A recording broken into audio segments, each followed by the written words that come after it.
Hi everyone, welcome back to our YouTube channel.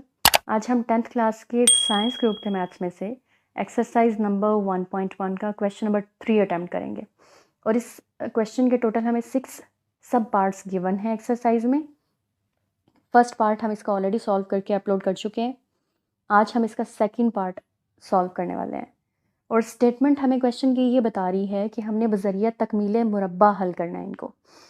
और जहाँ पे मुरब्बा का वर्ड यूज़ हुआ है वो हमें ये बता रहा है कि स्टेटमेंट, ये अलजेब्रिक स्टेटमेंट चूँकि हमारे पास दो दर्जी मसावात की शक्ल में है, ठीक है, और इस पे हमने स्क्वायर के फॉर्मूलाज जो है ना वो अप्लाई करते हुए देखना है कि क्वेश्चन को कैसे सॉल्व करें।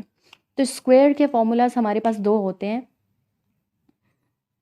a plus b whole square, जो फॉर्मूला होता है ए स्क्वायर यानी पहली वैल्यू का स्क्वायर, प्लस 2 जो कि मल्टीप्लाई होगा पहली और दूसरी वैल्यू से, प्लस सेकंड वैल्यू का स्क्वायर। और दोनों वैल्यूज़ में माइनस के स्क्वायर का जो हमारे पास फॉर्मूला है वो है पहली वैल्यू का स्क्वायर -2 मल्टीप्लाइड बाय पहली और फिर दूसरी वैल्यू प्लस बी स्क्वायर। अब हमने देखना ये है कि जो हमें क्वेश्चन की स्टेटमेंट ये जो गिवन है अलजेब्रिक स्टेटमेंट, इसमें हमें इस क्वेश्चन को या तो इस या इस शक्ल में लेके आना है, ठीक है। सिंबल इसके अकॉर्डिंग ही यूज़ करेंगे, जो सिंबल क्वेश्चन के अंदर होगा उसके अकॉर्डिंगली हमें पता चलेगा कि वो प्लस का फॉर्मूला बनेगा या माइनस का। लेकिन हमने उसको हल इस तरह से करना है कि उसको इस शक्ल में या इस शक्ल में ले आएं। शक्ल चेंज होगी लेकिन असल वैल्यूज़ वैसी की वैसी रहेंगी। असल वैल्यूज़ में हम ना तो अपनी तरफ से कुछ ऐड कर सकते हैं, ना ही अपनी मर्ज़ी से इसमें कुछ कम करेंगे, ठीक है। उसके लिए क्या करते हैं कि पूरी स्टेटमेंट को ए एक्स स्क्वायर को वैसे ही लिखा, प्लस 4x को भी वैसे ही लिखा। ये जो a है माइनस का, ये हम क्या करते हैं अभी फ़िलहाल यहाँ पे वैसे ही लिख देते हैं और यहाँ पे 0 लिखा। स्टेटमेंट हमने लिख ली। अब हम क्या करेंगे कि देखते हैं कि क्या पहली वैल्यू का स्क्वायर हमारे पास बन सकता है। x का तो स्क्वायर बन जाएगा लेकिन a का स्क्वायर नहीं बनेगा। अगर a का स्क्वायर ले लिया तो वो a स्क्वायर बन जाएगा और यहाँ पे हमारे पास वैल्यू असल में चेंज हो जाएगी, ठीक है। लेकिन हमें वो चेंज नहीं करनी। उसके लिए हम क्या करते हैं, ए सब में से कॉमन ले लेते हैं, ए को ख़त्म ही कर देते हैं। कॉमन लेने का यही मतलब होता है ना कि अंदर मौजूद हर वैल्यू से कॉमन वाली वैल्यू डिवाइड हो जाए। तो ए एक्स स्क्वायर से ए को जब डिवाइड करेंगे तो अंदर एक्स स्क्वायर बच गया, प्लस 4x पे ए डिवाइड हो जाएगा तो ये हो जाएगा 4x divided by A, minus A से ए डिवाइड होगा। कॉमन लेने का ये मतलब होता है ना कि बाहर वाली वैल्यू को अंदर मौजूद हर वैल्यू से डिवाइड कर दें। तो ये ए तो यहाँ मल्टीप्लाई हो रहा है, 0 के साथ वहाँ पे जाके डिवाइड होकर ख़त्म हो जाएगा, ठीक है। 0 से कोई भी वैल्यू मल्टीप्लाई या डिवाइड हो तो ख़त्म ही हो जाती है ना।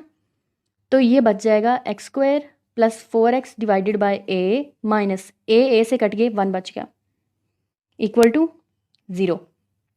अब हमें देखना है कि इस क्वेश्चन को हम फॉर्मूला की शक्ल में कैसे लेके आते हैं।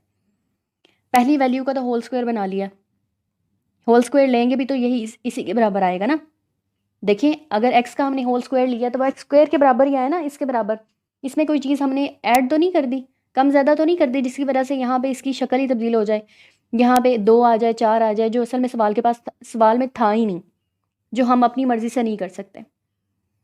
प्लस यही वाला सिंबल यूज़ करेंगे। इसका मतलब कि यहाँ पे अगर प्लस यूज़ कर रहे हैं तो ये a plus b whole square वाला फॉर्मूला बनेगा, ठीक है। अब फॉर्मूले में 2 है तो हमें यहाँ पे 2 यूज़ करना पड़ेगा, इस शक्ल में लेके आना है ना। तो पहली वैल्यू हमारे पास क्या थी, a की जगह हम पहली वैल्यू लगाएंगे जो कि x है। अब हमें दूसरी वैल्यू जो b है वो हमें कोई ऐसी लेके आनी पड़ेगी कि उस पूरी वैल्यू को जब 2x से मल्टीप्लाई करें तो असल में 4x डिवाइडेड बाय a ही बन जाए। यानी 2x हमारे पास ऑलरेडी है, ठीक है, और हमें बनाना क्या है 4x डिवाइडेड बाय a। तो हमें 2 को किससे मल्टीप्लाई करना पड़ेगा, x तो ऑलरेडी है ही ना। तो क्या नहीं है, डिवाइड में a नहीं है। इसका मतलब कि हमें जो नई वैल्यू लेके आनी है उसमें डिवाइड में a ज़रूर होगा, ठीक है। और 2 को किससे मल्टीप्लाई करेंगे कि 4 आए, 2 से। इसका मतलब कि यहाँ पे 2 आएगा। तो जो नई वैल्यू हमारे पास बनी है ना, जो हमें b में लेके आनी है, वो क्या बनेगी हमारे पास 2 डिवाइडेड बाय a। तो 2 से मल्टीप्लाई होके 4 हो गया, 4x से मल्टीप्लाई होके 4x डिवाइडेड बाय a। देखें ये हमारे पास बन यही जाता है, लेकिन हमने इसको लाया भी यही और शक्ल भी हमने इसको फॉर्मूला की दे दी 2 multiplied by a multiplied by b plus अब बी का स्क्वायर लेना है। बी हमारे पास 2 डिवाइडेड बाय ए है, तो इसका स्क्वायर अगर हम ले रहे हैं तो ये देखें ये हमारे पास ना ये इसमें मौजूद नहीं है। यहाँ तक तो हमारे पास फॉर्मूला कंप्लीट जो हमने किया है वो एग्जैक्ट इसी के इक्वल आता है, लेकिन जब हमने प्लस बी का स्क्वायर किया ना तो वो वाला इसमें मौजूद नहीं है। इसका मतलब कि अगर ये पूरी वैल्यू हम फॉर्मूला कंप्लीट करने के लिए यहाँ पे अपनी मर्ज़ी से ऐड कर रहे हैं तो इसको एक मरतबा फिर हमें माइनस भी करना पड़ेगा, क्योंकि दोनों वैल्यूज़ ये प्लस और माइनस की एक दूसरे से कट के ख़त्म हो सकती हैं, फ़र्क कोई भी नहीं पड़ता, लेकिन चूँकि हमें फॉर्मूला कंप्लीट करना है इसलिए हमने ये ऐड किया है। तो ये -1 है, इसको वैसे ही लिख दिया, इक्वल साइन की दूसरी साइड पे 0। अब क्या करेंगे, हम देख सकते हैं कि यहाँ से लेके यहाँ तक ये हमारे पास एक फॉर्मूला कंप्लीट हो रहा है a plus b whole square का, a की जगह x प्लस b की जगह 2/a होल स्क्वायर का, ये हमने फॉर्मूला कंप्लीट कर लिया। ठीक है, और ये सारी जो वैल्यू है इसे हम उठा के बराबर के दूसरी साइड ले जाते हैं। ये दोनों माइनस की थी, वहाँ पे जाके दोनों प्लस की वैल्यूज़ हो गई। ठीक है, अब इसको फ़िलहाल हम वैसे का वैसा लिख देते हैं जब तक कि राइट हैंड साइड हमारी सॉल्व नहीं होती। 2 का स्क्वायर लिया 4 हो गया डिवाइडेड बाय a का स्क्वायर।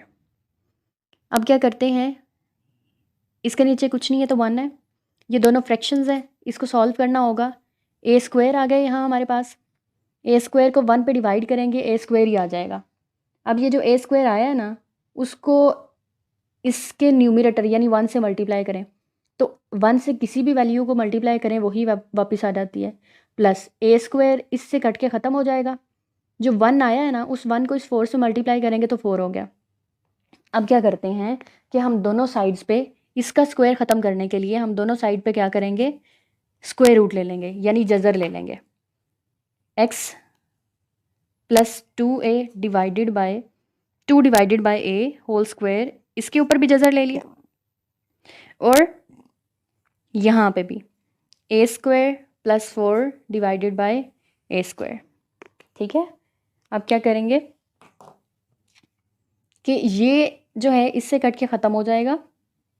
ठीक है ना, तो हमारे पास इस साइड पे क्या बचा, x plus 2 divided by a is equal to, और राइट हैंड साइड में हमारे पास क्या बच गया था, a square plus 4 divided by a square. ठीक है, a square plus 4 divided by a square, इसका स्क्वायर रूट ले लिया हमने। अब ये 2/a यहाँ पे प्लस हो रहा है तो उस साइड पे जाके क्या हो जाएगा, माइनस हो जाएगा। a square plus 4 divided by a square minus 2 divided by a। ठीक है, अब अगर हम इसको चाहें तो फर्दर इसको रिजॉल्व कर सकते हैं, वो हम करके देख लेते हैं कि ये जो हमने पहले इसको क्या किया था, एलसीएम लेके सॉल्व किया था, अगर इसको हम उल्टा दें तो हर वैल्यू को नीचे वाली वैल्यू पे डिवाइड कर दें, -2 डिवाइडेड बाय a वैसे का वैसा, ये कट के हमारे पास 1 ही आ जाएगा, प्लस ये बच जाएगा 4/a स्क्वायर, वही वैल्यू वापस आ गई ना। तो यहाँ पे हम क्या करेंगे कि क्वेश्चन का आंसर अगर आप ऐसे करना चाहें तो ये भी इसका बिल्कुल एक्यूरेट आंसर है, लेकिन अगर इसको थोड़ा सा आप चेंज करना चाहें तो वो आप यहाँ पे इसी स्टेप में चेंज कर सकते हैं। ये भी आंसर इसका बिल्कुल एक्यूरेट है, ये भी बिल्कुल ठीक है अगर आप ऐसे करें तो। अदरवाइज़ अगर आप यहाँ से इसको चेंज करना चाहें तो यहाँ पे क्या होगा कि a स्क्वायर प्लस 4 को वैसे ही रहने देंगे, लेकिन ये जो a स्क्वायर है ये जज़र से कट के ख़त्म हो जाएगा, स्क्वायर रूट से कट के ख़त्म हो जाएगा, a बचेगा बाकी, -2/a वैसे का वैसा। तो इन दोनों फ्रैक्शंस में से अब एलसीएम ले लेंगे, a ही आ जाएगा, a से कट के 1 आ गया, उस 1 को जब इसके न्यूमरेटर से मल्टीप्लाई किया तो हमारे पास आ गया a square plus 4 minus a से कट के 1 आ गया, उस 1 को इस 2 से मल्टीप्लाई करेंगे तो 2 आ गया। ठीक है, तो हमारे पास आंसर क्या आ जाएगा, -2 plus minus a square plus 4 divided by a। ठीक है, ये भी आंसर बिल्कुल एक्यूरेट है, लेकिन अगर इन दो स्टेप्स की जगह आप ये स्टेप करते हैं और ये लेके आते हैं आंसर तो ये भी बिल्कुल ठीक है। Thank you very much video देखने के लिए। अगर आपको हमारा वे ऑफ टीचिंग अच्छा लगा हो तो आप काइंडली वीडियोस को लाइक किया करें और अपने फ्रेंड्स के साथ, अपने कोलीग्स के साथ शेयर किया करें, और अब तक अगर किसी ने हमारा चैनल सब्सक्राइब नहीं किया तो सब्सक्राइब करके बेल आइकन प्रेस कर लीजिएगा, ताकि जो अपकमिंग वीडियोज़ के नोटिफिकेशन हैं वो आपको टाइमली मिल जाया करें। Thank you again.